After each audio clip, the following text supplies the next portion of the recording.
Hey, what's going on? It's time for the Real Table Podcast. How's it going? It is Wednesday. Wow, voice crack. We're not even 30 seconds in. There's a fucking voice crack. It's Wednesday, July 10th of 2019. It is 3:30 in the morning, and I'm heading back to my house to get some fucking sleep. Man, I'm fucking tired. Funny thing is I didn't really do anything today. I mean, I woke up, rearranged my room a little bit, and watched the All-Star game. National League lost again. That's 7 straight years. Ah, fuck. Of course the American League wins, but whatever. That's a rant nobody can relate to. If you're not a baseball fan, it's very hard to rant about why the American League keeps winning every year if you just don't follow baseball. So I won't really get into it. There's no point. And then after that, I hung out with a couple buddies, Alex and Zane, and fuck, we hung out for a while. I mean, I just left. I got over at their place around 9:30, so like 9:30, 10:30, 11:30, 12:30, 2:30. It's like 5 hours we hung out. Jeez. That's a hangout session. That's a good long hangout session right there. You know, it's funny, like guys like hang out. It's a fucking thing. You hang out, everyone's all pumped up. You know, you play fucking video games. You go out and get something to eat. Come back, you're playing. First 2 hours are fucking full of energy. Okay, maybe 2 hours is more. Maybe like the first hour is full of energy. The next 2 hours are very mid-tempo, mid-energy. And then the last hour and a half, 2 hours is just very... That's where it gets a little open. Guys start talking about like, you know, I did this once and I shouldn't have. It was a mistake. Or I wish I would have done this. And maybe I should have... Whatever, like life decisions, life mistakes. It's always funny. And then usually comes the moment of just like, you know, I really appreciate having you guys in my life. And, you know, blah, blah, blah. And then you just move on. You don't want to like dwell on it. You know, you don't want to sit there for 10 minutes and, you know, say, but no, I really appreciate having you in my life, man. Blah, blah. And it's like, okay, you made your point. All right, I got it. You know, we're just here playing video games, just hanging out. But we were hanging out, we were watching Spider-Man 3. And my God, Spider-Man 3 is terrible. I know, terrible. We kind of agreed. It's 2/3 of the movie. So 66% of the movie's bad. So the other third is good. Even then, when Spider-Man 3 is good, it's not like it's good for a long time. It's like 2-3 bad scenes and then one good scene. And then 2 bad scenes and then one good scene. It's just not very consistent. There's not a lot of balance, you know? And I didn't realize this, but Mary Jane Watson was kind of a piece of shit in Spider-Man 3. Like, I'm just saying. She pretty much was having a rough time, bad luck. I get that. But then she would just kind of like take it out on Peter. And Peter was actually like pretty much saying all the right things in the first part of the movie. He was trying to like be helpful and supportive and blah, blah, blah. He was using Spider-Man as an example, and she was still just like, this is not about you, it's about me.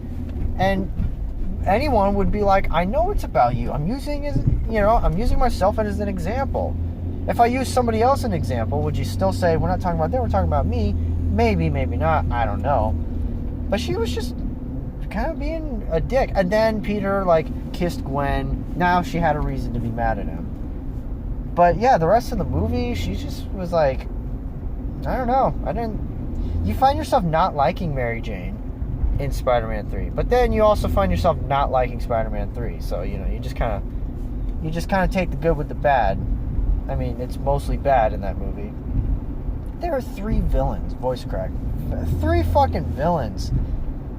They all took turns. You know, Venom shows up, he hits the Earth from outer space, and he disappears for like literally an hour. We paused it. It took an hour and 4 minutes for Venom to actually attach itself to Peter. Actually, Spider-Man 3 is 2 hours and 18 minutes. Let that sink in. roughly 2 hours and 18 minutes. That's way too long. You cut off maybe 25 minutes and you're good. And then they have Sandman, and then I guess Green Goblin, Harry Osborn. It's not Green Goblin, but Harry's a villain for a good part of that movie. But still, 3 villains is too much. Even 2 is kind of like, oh, you got 2 villains, they team up. Okay, whatever. But even then, you're still kind of pushing it. And yeah, we watched the entire original Spider-Man trilogy with Tobey Maguire. And now I'm wondering, what are we going to watch next? Because we've been doing that for a while now. They want to watch Star Wars Episode 1. I'm okay with that. Actually, I'm not okay with that. In their words, it's the only one we haven't watched yet. So, of course, we got to watch it. I brought up Jurassic Park, and Alex was immediately against it. Zane was like, why? Well, no, he said the first 2 are actually enjoyable. Well, the first one's great. He said the second one was actually enjoyable. The third and fourth one are shit. That's mostly true. The 5th one is pretty much shit. I mean, my God, Jurassic World. You know where I knew Jurassic Park 5 pretty much was not going to be good? Was when they released the title. Jurassic World Fallen Kingdom. That's when I knew this movie's not going to be good. It's called Fallen Kingdom. Really? That's one of the most cliche titles you could come up with for any fucking movie, or any movie in a series, trilogy, or movie series, whatever you want to call it. That is a lame title to use. Fallen Kingdom. There was a time in history when that probably would have been a good title. But nowadays, it's like, fucking really? That's all you could come up with? Fallen Kingdom? Honestly, Fallen. That probably would have been better. Jurassic World Fallen. It sounds dumb, but Fallen Kingdom doesn't sound any better. It doesn't really sound that good, to be honest. You know, just saying. It's not. So I don't know. We'll come up with something. And then, of course, we start talking about movies. And then when you talk about movies, you always, and it happens every time, you talk about, oh, I saw this really fucked up movie with this scene, and this movie was messed up, and we got into that whole thing. And yeah, there's some, oh my God, what the hell was that? That huge dip in the road. Why is it when you drive, you only see the dip right when it's in front of your car? Even if it's in broad daylight, you never seem to see them until it's too late. The ones that do damage. You always see bumps that are like, oh yeah, I got this. Oh, that's no big deal. That wasn't that bad. But then you see like the big dips that will actually do damage to your car. You never see it until it's too late. You know, it's like, what the fuck? There's no sign or whatever. So do something. Why do they put up a sign in front of the ditch literally like 5 feet? There's no point. Now, hear me out. But Bill Cosby once said that in his stand-up. And I know it's terrible. I'm glad he's in jail, or prison actually. But his stand-up, it's still funny. He still made some funny points. And one of his points was, why do they put a sign up in front of the ditch 3 feet in front of it? There's just no point. So, anyways, what the fuck? Oh yeah, we're talking about movies, like fucked up movies. And yeah, some movies definitely came up. Everybody's got 1 or 2 movies. When you talk about like, oh, this movie was gross or disgusting or disturbing, everybody's got at least 2 movies that fucked them up because it was either gross or disturbing. Everyone has seen a horror movie that was just like, oh, it's so gory. Oh, fuck, I couldn't eat anything after that movie. And then there are movies that like messed you up mentally to the point where you were like not yourself for a few days. And if that's the case, I'm sorry that happened, but I would argue that technically that movie did its job in a sense. It made you feel something, for starters, and it actually affected you. Unfortunately, it affected you in that kind of way, and that's not, good or great or whatever. It's not. But, you make a movie and you're like, yeah, it's alright, and then that's it. It's like, alright. But then you make a movie and you feel an emotional connection to it and make you feel sad, alright. You make a movie that's disturbing, it affects them, you got to them. The movie can still be bad, but it still kind of did its job, in a sense. But we were talking about movies, and of course, this one came up, and this might be like the new like halfway inside joke, a Serbian film. Oh God, that movie. Like, watch at your own risk if you really want to. I wouldn't recommend it. I've never seen it. I've seen like maybe the trailer for it. I've read about it, so I know what happens. And you're just like, what the fuck is this shit? Someone made this? This was released to the public. People watched this and gave this movie money? And not just that. Oh, look at that. I hit 212,000 miles on my car. Milestone. Anyways, I brought this up. Okay, so basically a Serbian film is, I can't believe I'm talking about this, is about this porn star. Now you know it's already bad. You just know, is this light ever going to turn, I'm turning that off. Is this light ever going to turn green? Oh, now it's going to turn right when I question and turn the signal off. A Serbian film is basically about this porn star that doesn't want to do porn, but his family's financially struggling, and he accepts a gig, but it turns out he's being used and everything, and he finds that he's in a snuff film, or basically he's having sex with dead bodies and all this other, fucked up stuff. And the movie doesn't get any better than that. It just gets worse, That's not even that bad. I don't even really want to say the worst part of that movie. I mean, I could, but I'd really rather not. I wish I'd never read about it to begin with. But you look at this thing, and then, so that's what the movie's about. And then the director came out and basically said, well, here's what because there's always a theme. Nobody can just make a movie, and there has to be a theme, what this movie represents. You're telling me you can't just make a movie that's just a movie? There has to be political commentary, bashing the left or the right. Can't you just make a movie and that's it? There's no underlying themes or whatever. But of course, this one, the director said, basically, this is like how the Serbian government fucked us over and controlled us, drugged us and made us do things we didn't want to do. And you think to yourself, all right, look, I was talking to Zane about this today. We both agreed. Look, we understand. We respect that. We respect that. You want to convey that message. You couldn't find a better way to portray that.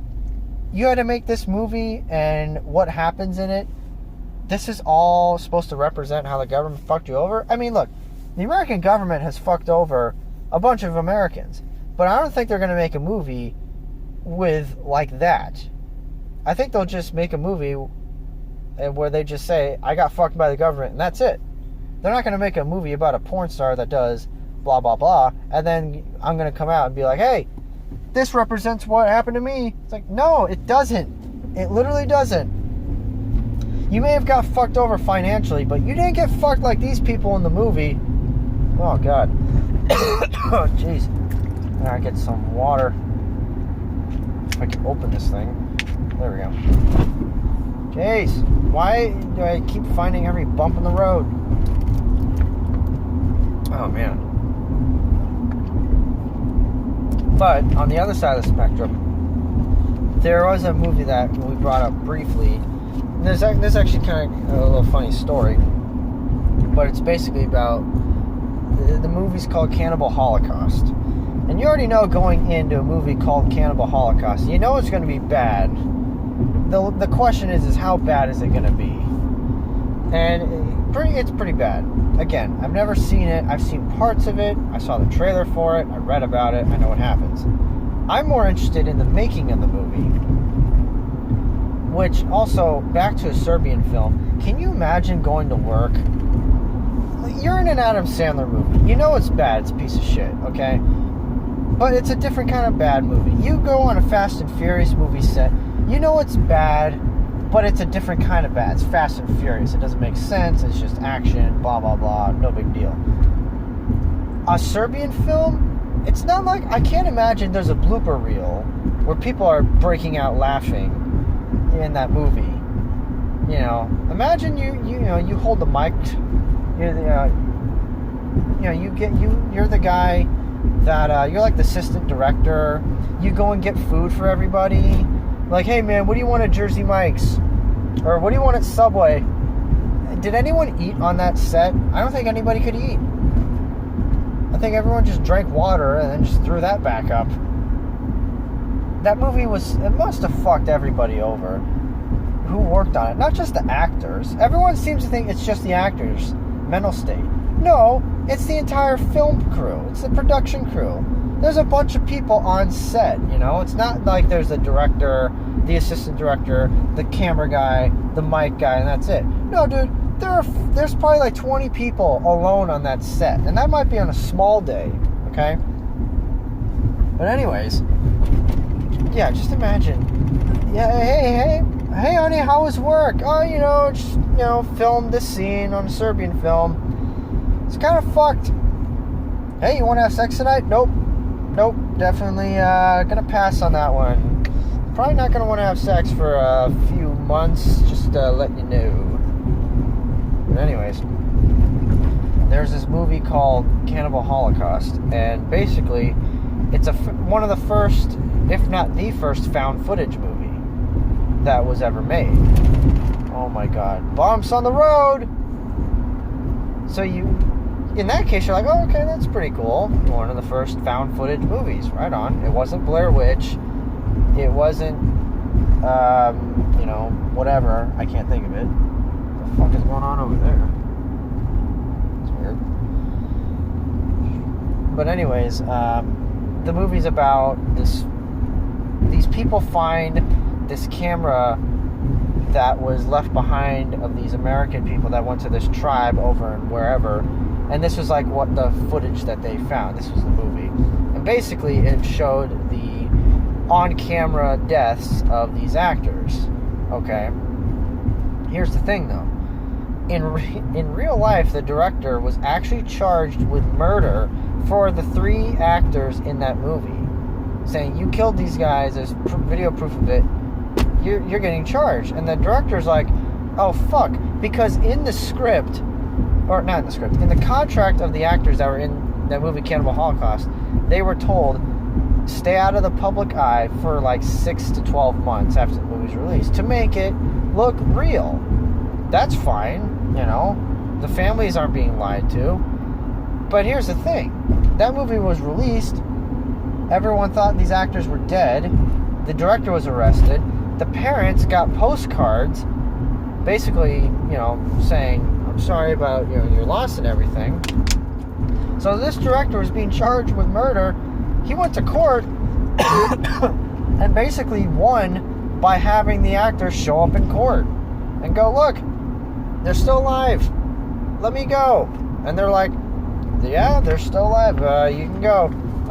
My bad, fam. Yeah, just imagine that. But in that movie, Cannibal Holocaust, they did actually kill some animals on camera, so they did get in trouble for that.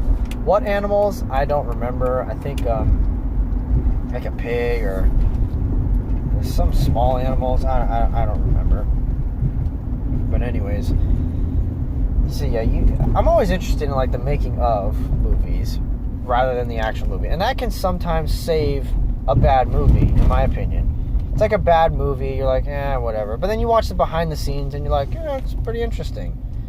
It doesn't change the movie itself, but you kind of enjoy the movie experience, watching the behind the scenes, watching them set everything up and everything. I keep saying everything, what the fuck? But anyways, it is interesting. Because, again, I said it. You're in an Adam Sandler terrible movie. You know it's a bad movie. But, it's a comedy, alright? But you work on a dark movie, on a dark set, where nobody's laughing. There's no, like I said, there's no blooper reel. I can't imagine there's a blooper reel. I think Zane tried to look it up. I think he went on Google and tried to find it. I don't know if he did find anything. I'd be blown away if he actually did. I'd be amazed if there was actually a blooper reel for a Serbian film. Like I said, don't watch it. Don't watch it. Only watch at your own risk. I'm not going to watch it anytime soon. Zane said he kind of brought it up of like, what if we did? And I told him, I said, look, if I come in, if I go and hang out with you guys, and I walk into the room and you say, I got a Serbian film, let's watch it. I would say, I'm going to watch as long as I can. The second I can't, I'm leaving and I'll go hang out in the hallway or the living room and wait for you guys to come out, or just listen to your reactions of you going, what the fuck? Why the fuck am I watching this? Or whatever. But, yeah, fucking movies, man.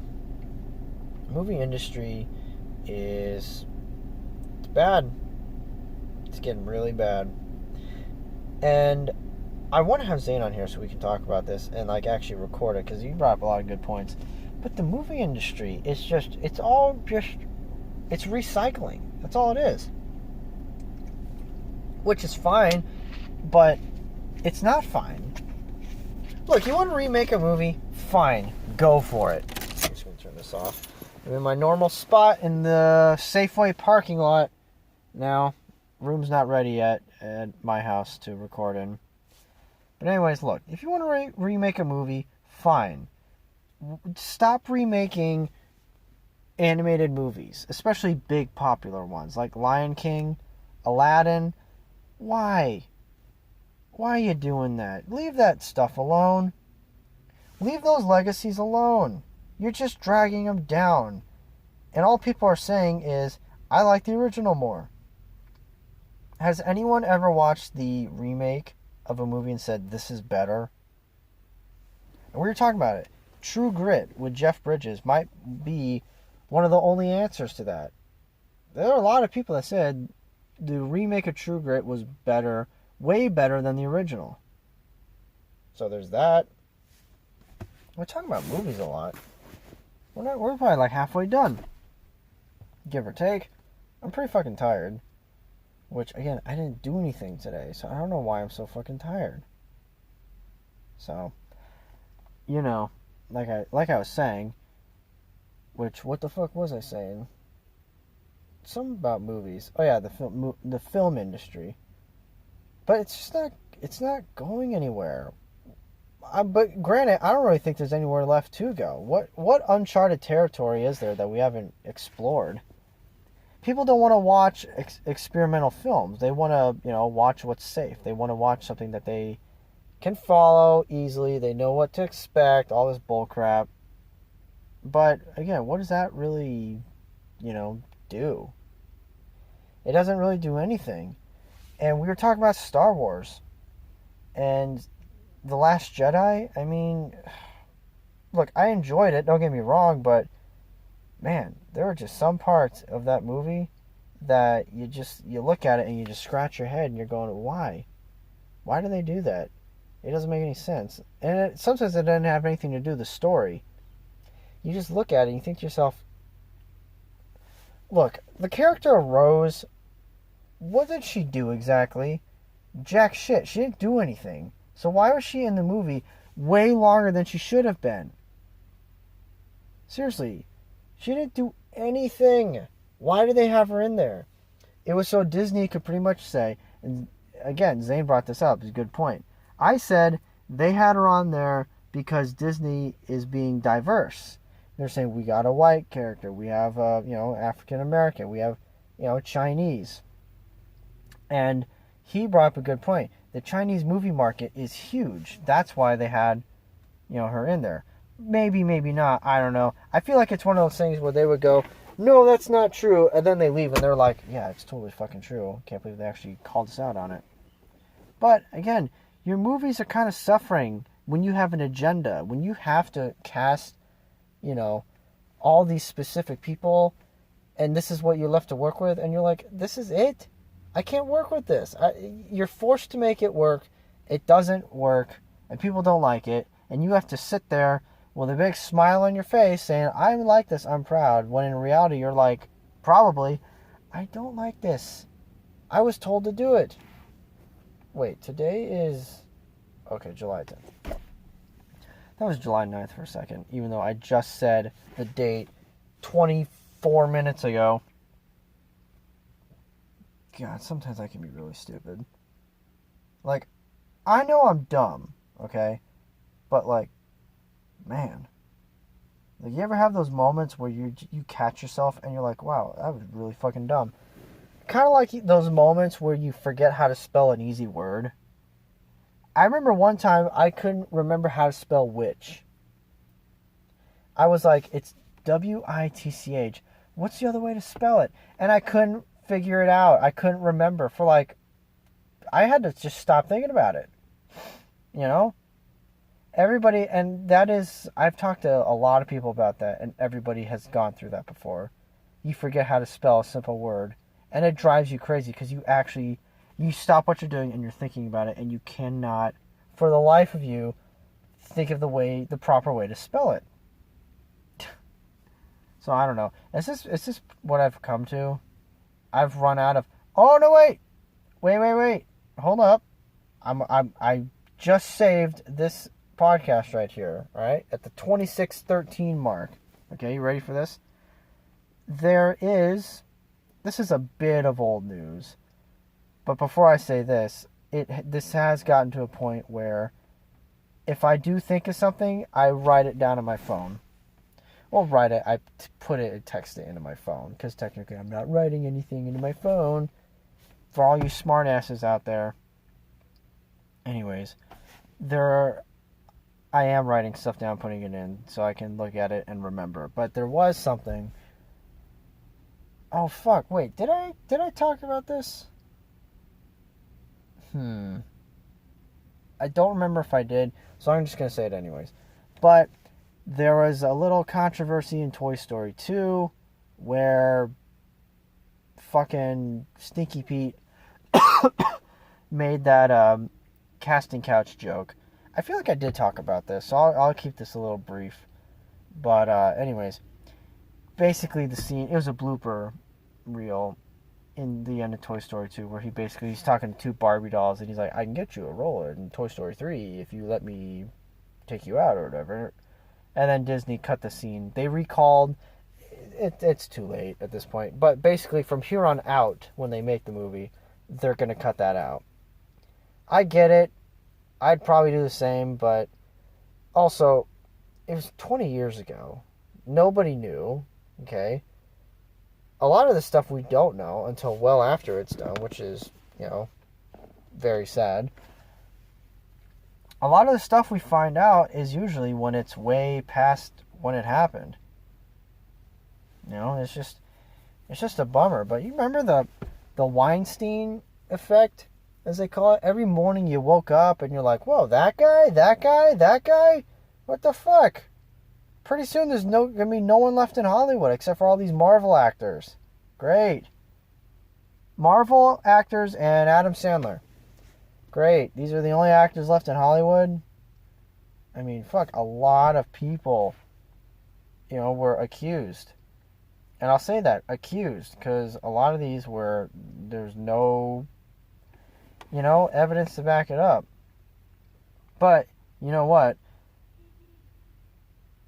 What the fuck? Somebody honking me?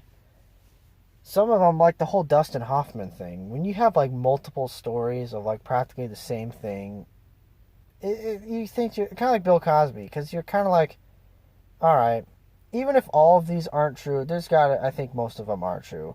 Because when the whole Bill Cosby thing happened, I was starting to think, I think a lot of these women are just kind of saying, this happened to me so they can get their 15 minutes of fame and get some money. But then after a while, you just think, a lot of women are coming forward. So, like I said, even if not every single one of them are true, and one or two or three or even five are just saying it just so they can get a little bit of fame or money or whatever, that's still a lot. Like 90%, 95% did actually happen. But, some of these where it's like one person said this and it was like they gave a hug and they like hugged like 2 seconds too long. It's like, really? This is going to ruin this guy's career over something like that? I mean, I don't know. But I don't think there was a single woman accused of doing anything during that whole thing, right? I mean, I don't think so. I don't really remember. But, going back to the whole Spider-Man 3 thing, with how Mary Jane acted in that movie,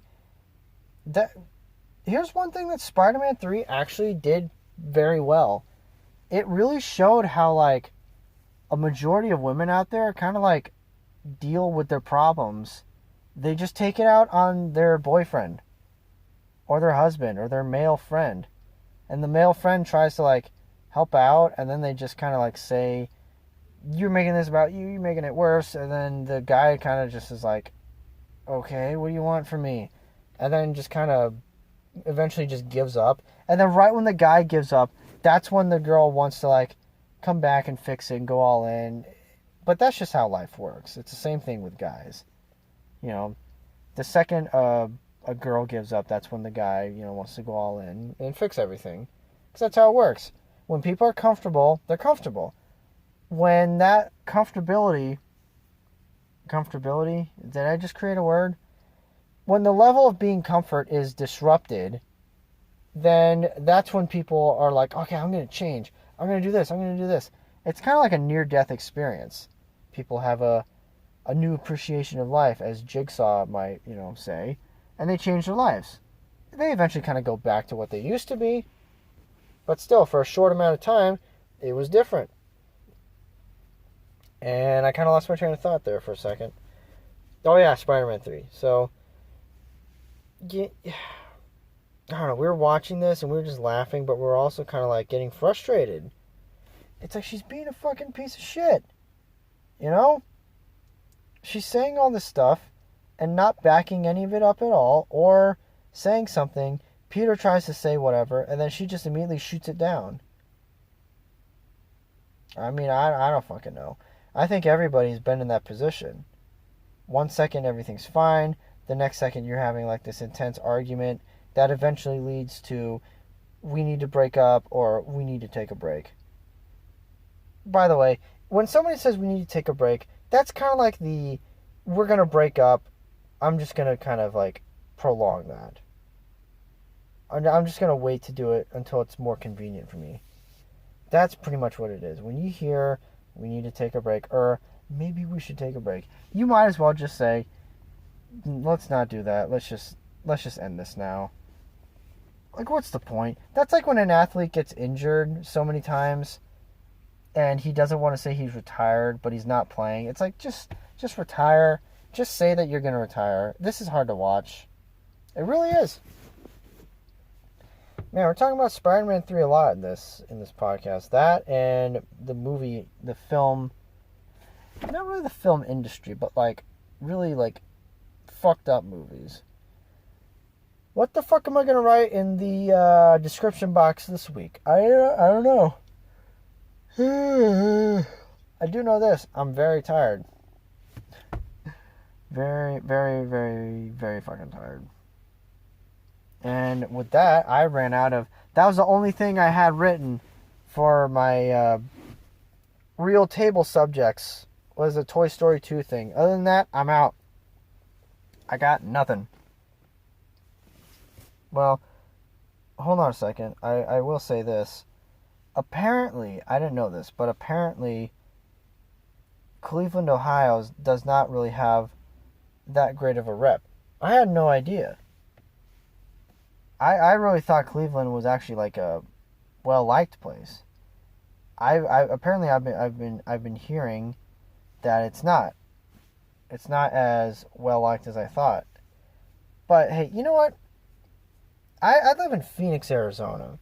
Arizona doesn't really get much credit, or not credit. Well, yeah, no, maybe credit, because you know what? We have dry heat. That's it. California had like a earthquake recently where the Dodgers just played right through it. We'll admit, that is pretty fucking savage for the Dodgers, I will admit. So, earthquakes. We don't have to deal with earthquakes. We don't have to deal with tornadoes or humidity. We have humidity when it rains, but we don't have to live with it all the time. We don't have snow. or hurricanes or anything. We got it easy. Arizona's a nice place weather-wise. If you can just get through 3.5 months of dry heat, the winters are, well, compared to some other places, are good. But the problem is, I don't like the cold because I'm used to dry heat. So when it gets below 65, I think I'm going to freeze to death. Meanwhile, people on the East Coast in New York are laughing at me, going like, you gotta be kidding me, dude. 65 is like high, over here. Well, it's really low over here. But apparently, like, Cleveland, it's just like, that's the butt of the joke. I always thought, like, places like Detroit, or, some places in California, not LA, but like, well, I mean, maybe LA, but like Hawaiian Gardens, Compton, places like that. I thought those were like the, and apparently they are violence-wise, but in terms of just normal city, Cleveland isn't. I don't know. I don't get it. I would have to really see it to believe it. And I'm not bashing Cleveland or whatever. If anything, I'll bash their sports teams. But I don't know. I would love to go to every state, visit, and stay for, not a while, but just stay there. Not like drive through, get out, go to a gas station, fill up, and then keep going. That doesn't count, Like, yeah, I went to New Mexico for the first time this year, but I didn't get to, like, stay in New Mexico. We stayed there one night, drove through it, and that was it. That doesn't count. You got to get the full experience, You got to stay like a week in each state. And that would be one thing I would do if I won the lottery. I would eventually go to every state, oh, man. Is this the part where I start yawning obnoxiously all the time? I would go to each, state, and then write down my journeys and experiences. And then that's it. Maybe write a book, have it not get published, and then I'd be dead. And that would be my life right there. That's a very bummer way to look at it, but hey, you know what? I don't know. What is life? What do we do in life? Life, we're always trying to win. Here's the problem, though. You're going to lose. You're going to lose a lot in life. And that's not me being negative, okay? That's not. And my one and only argument with that is, okay? I think it's a pretty good one. In sports, you lose a lot. You lose a lot. And you know why I say that? Because you have one champion. In every sport, one champion, you have one runner-up that lost the championship, and 28 other losers, okay? So technically there's like 29, depending on what sport you're talking about. Let's use baseball. You have one winner, 29 losers, okay? Some barely missed the playoffs. Some made it to the playoffs and lost. Oh my god. Oh, this is going to be fucking fantastic. Finishing the next 20-ish minutes on this. But yeah, that's why I like sports. It teaches you you're not going to win all the time. You're going to go through rough stretches. You're going to go on losing streaks. Those losing streaks might last a year, a couple years. You might have a bad era. Every sports franchise has had their era.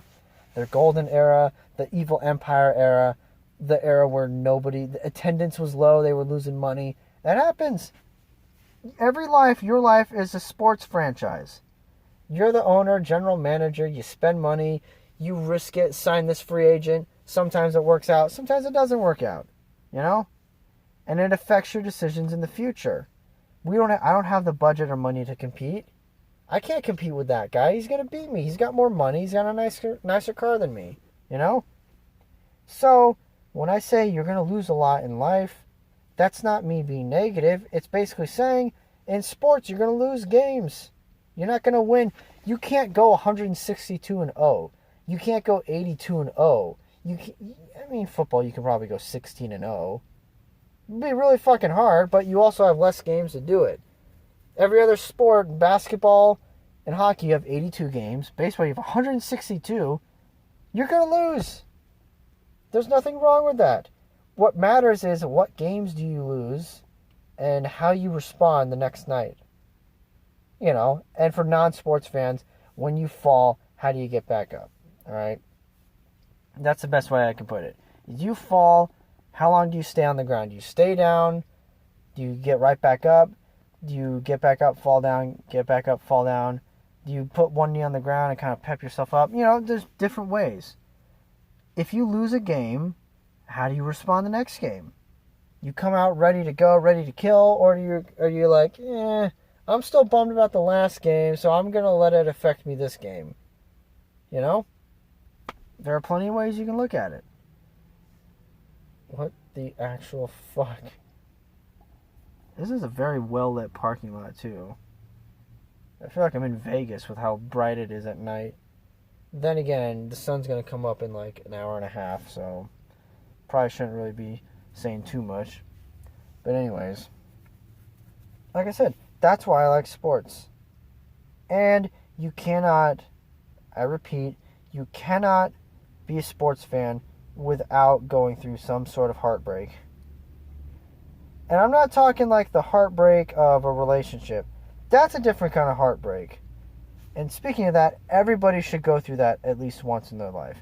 Everybody should be heartbroken by their crush or somebody they're in a relationship with. Man or woman, whatever. You need to go through heartbreak like that. Why? So you know how it feels and what to expect. Especially you go through it once, so the next time it happens, you're more prepared. It'll be different for sure, but you'll know what to expect exactly, in a sense, okay? And like I said, why I like sports, it teaches you how to lose and deal with it, okay? There are sore losers, there are sore winners, you know? There are guys out there that you give them a compliment, they're humble about it, then there are guys out there you give them a compliment and they go, well, yeah, thanks. And you're like, okay, I wish I could take that back, you know? I've been saying the word everything and a ton in this episode. Way too fucking much. How has it only been 2 minutes since I last looked at the clock? Alright, it is water break time. Right after I yawn. Ah. Oh, man. I love water. You gotta love water. Although, you drink too much, it could kill you. I thought that was so ironic the first time I heard that when I was younger. It's like, if you drink too much water, you can die. And I'm like, really? I'm always told to drink plenty of water. And now there's actually a limit to how much water you can drink? Yeah, there is. Yeah, there fucking is. So let's see. What next? What do we talk about on the Real Table podcast next? We're 43 minutes in. Well, I guess we can talk about how the year is pretty much halfway over. Okay, I don't have the numbers in front of me, so maybe this is not technically, maybe the year's like 47, 48% over, or maybe it's 51, 52% over. I don't know. But basically, we're in July, so we have to be over halfway. You know, if I had my calculator, I would totally try to... I was going to write it, but fuck that. I'm not going to do that. But we got to be more than halfway. It's probably like at 55% at this point, somewhere around there. Fuck me. This year's flying by, man. Last year went by super slow. Especially the first half. The first 5 months just took forever. Summer went pretty good. And then, August through December was super slow. And August did its typical thing. August was super fucking slow. The last X amount of years, basically the last 3 years, August has been my worst month. Every year, August has been terrible. I don't get it. Basically, the last 4 Augusts have been just dog shit for me. I don't get it. I'm cursed with August. I don't get it. And what makes it worse is this August is actually, I think, supposed to be a good one. August is projected to be a good month for me. But yeah, this August, basically next month, we got new Tool, new Slipknot. Slipknot's coming here on like August 4th. I gotta buy tickets for that. And then we got a new book coming out, Girl with the Dragon Tattoo, The Girl Who Lived Twice, I think. I haven't read the other books, but still, I'm excited for it. The more the merrier. I love that book series. So I'm more scared. Okay? That's probably not the best way to write that or say that. So let me rephrase that. I'm terrified for next month. Okay? I am actually legit. Quote me on this. Whoever listens to this can hold me to this. I am scared of August 2019. I'm legit scared because I have no idea what's going to happen. And it's worse this year because for me, it's supposed to be a good month. How many things I just named? New Slipknot, new Tool, Slipknot concert, new book coming out. There's at least 4 things right there. All spread out, too. The concert is like August 4th. The Slipknot album is like days after that. And then Tool comes out at like the end of August. And I think the book comes out mid to late August. And I feel like there's one more thing I'm missing. I think there might be one more thing that's going to happen in August. I just don't remember what it is. But anyways, I'm actually scared for August 2019. Okay? I know this is dated as hell. I know. I can't imagine too many people are going to go back and listen to, not just all these podcasts, but go back to this one, episode, whatever the fuck this one is. I should have checked, but I didn't. So, yeah. I mean, I don't know. I'm scared. I really am. But why is that such a bad thing or weird thing to admit if you're a guy? If you're a guy, you're not allowed to say shit like that. In fact, I just broke a rule. I won't be surprised if the Men in Black showed up at my house tomorrow afternoon, basically asking me, why did I admit I'm a man, and why did I admit that I'm scared of something?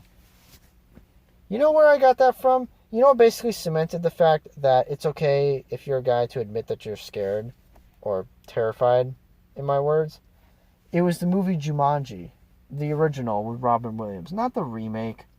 The sequel. Oh, God. Don't even get me started on Jumanji sequel. Whatever. Putting in Dwayne Johnson, Kevin Hart won't immediately save your movie. Or Jack Black. Why did Jack Black agree to be in that movie? He must have needed quick cash or something. But anyways, in the movie Jumanji, where at the end, where Robin Williams is, right before he ends the game, the guy hunting him the whole game is like pointing a gun at him.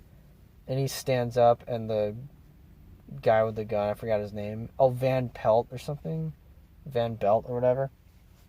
He looks at Robin Williams, and he's like, boy, aren't you scared?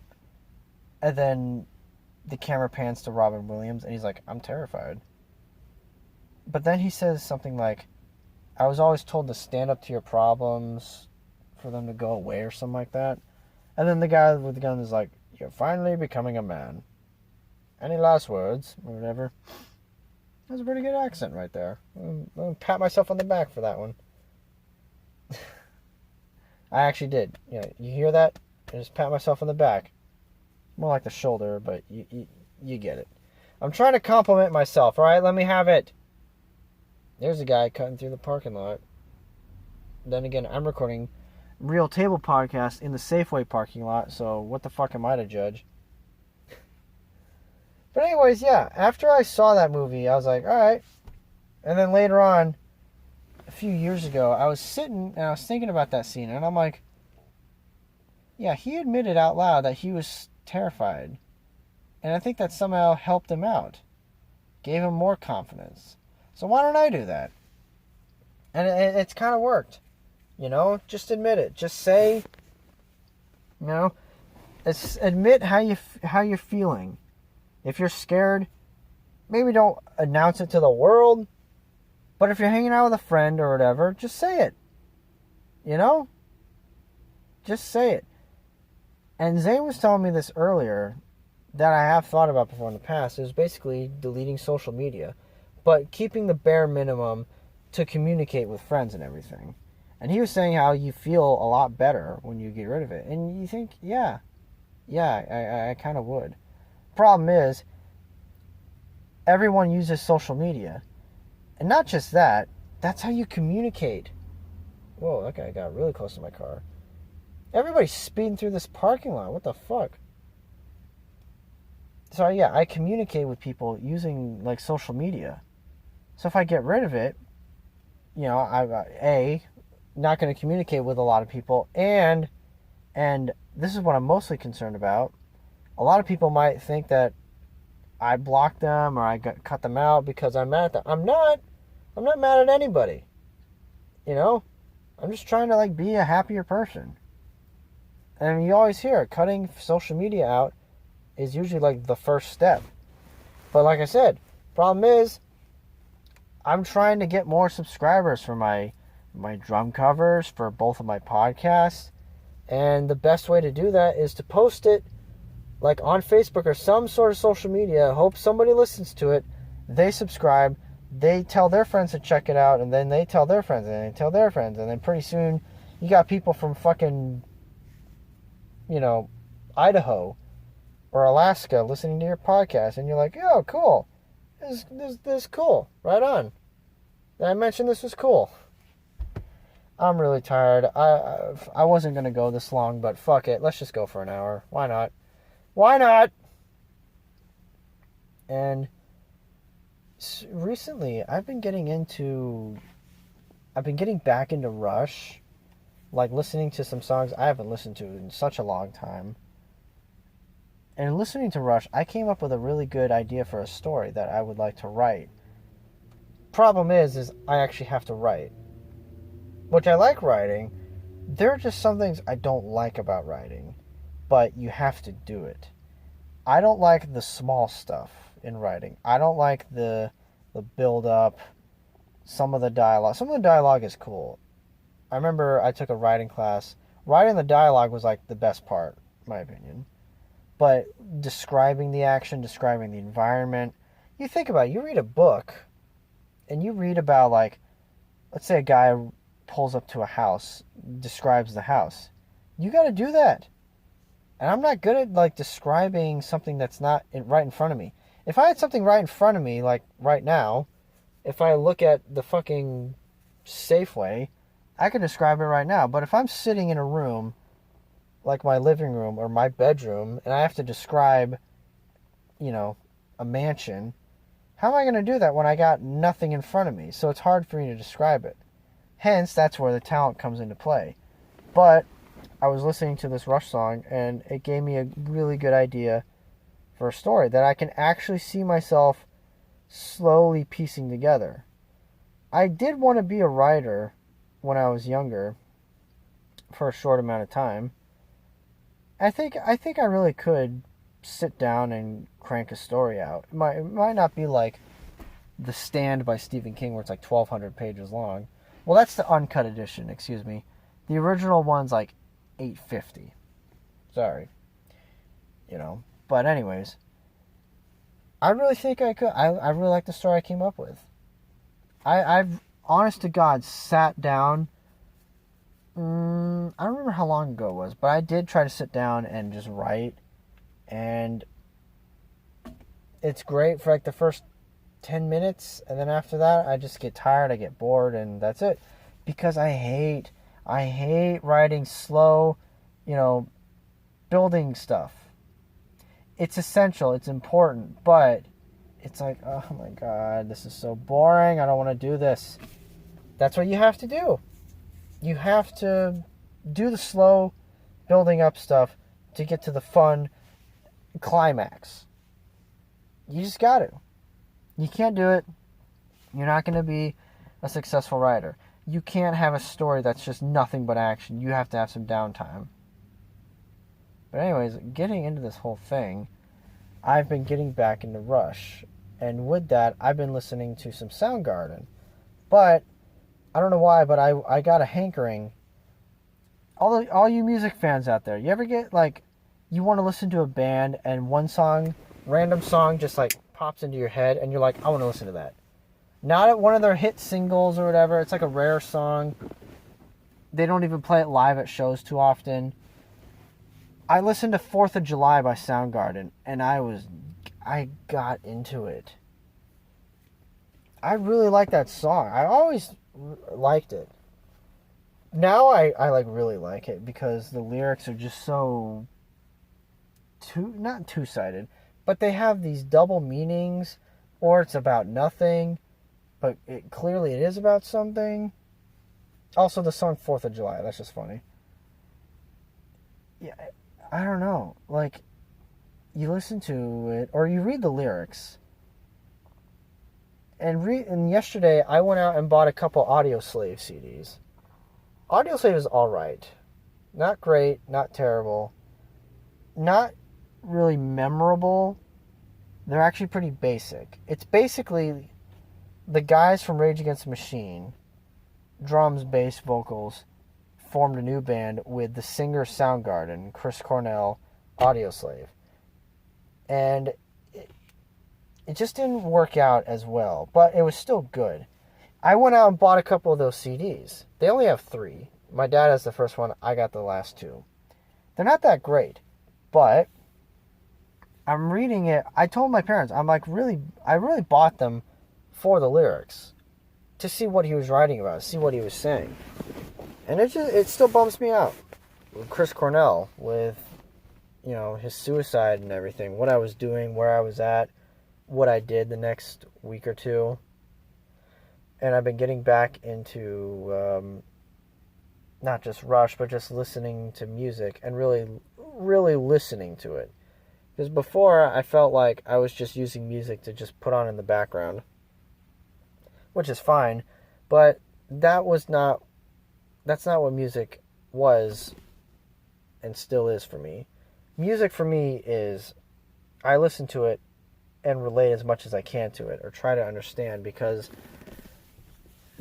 understanding the meaning in the lyrics, it distracts me from my daily struggles or issues with myself or whatever, and it just makes me happy, in a way. So I would recommend go and listen to Witch Hunt. Again, Witch Hunt by Rush, 4th of July by Soundgarden. And then if you want, check out Limo Wreck and Mailman by Soundgarden. Those are very, just slow, mid-tempo. 4th of July is very slow. It's very slow and heavy. The other ones are just like mid-tempo. They're like the kind of songs you play at a party in the background, where you like the melodies, but you don't know what the hell's going on. Soundgarden, oh my god, it was such a good band. Slow and heavy and complex, but they just wrote shorter songs. They got some all-time greats, man. They got one of the best songs ever written. At least drum-wise, they got one of the best drum beats ever. Jesus Christ Pose. Oh my god, JCP. Oh, it's great. You gotta check it out. That's my recommendation for this week. Don't watch a Serbian film. Listen to Soundgarden. Boom, there you go.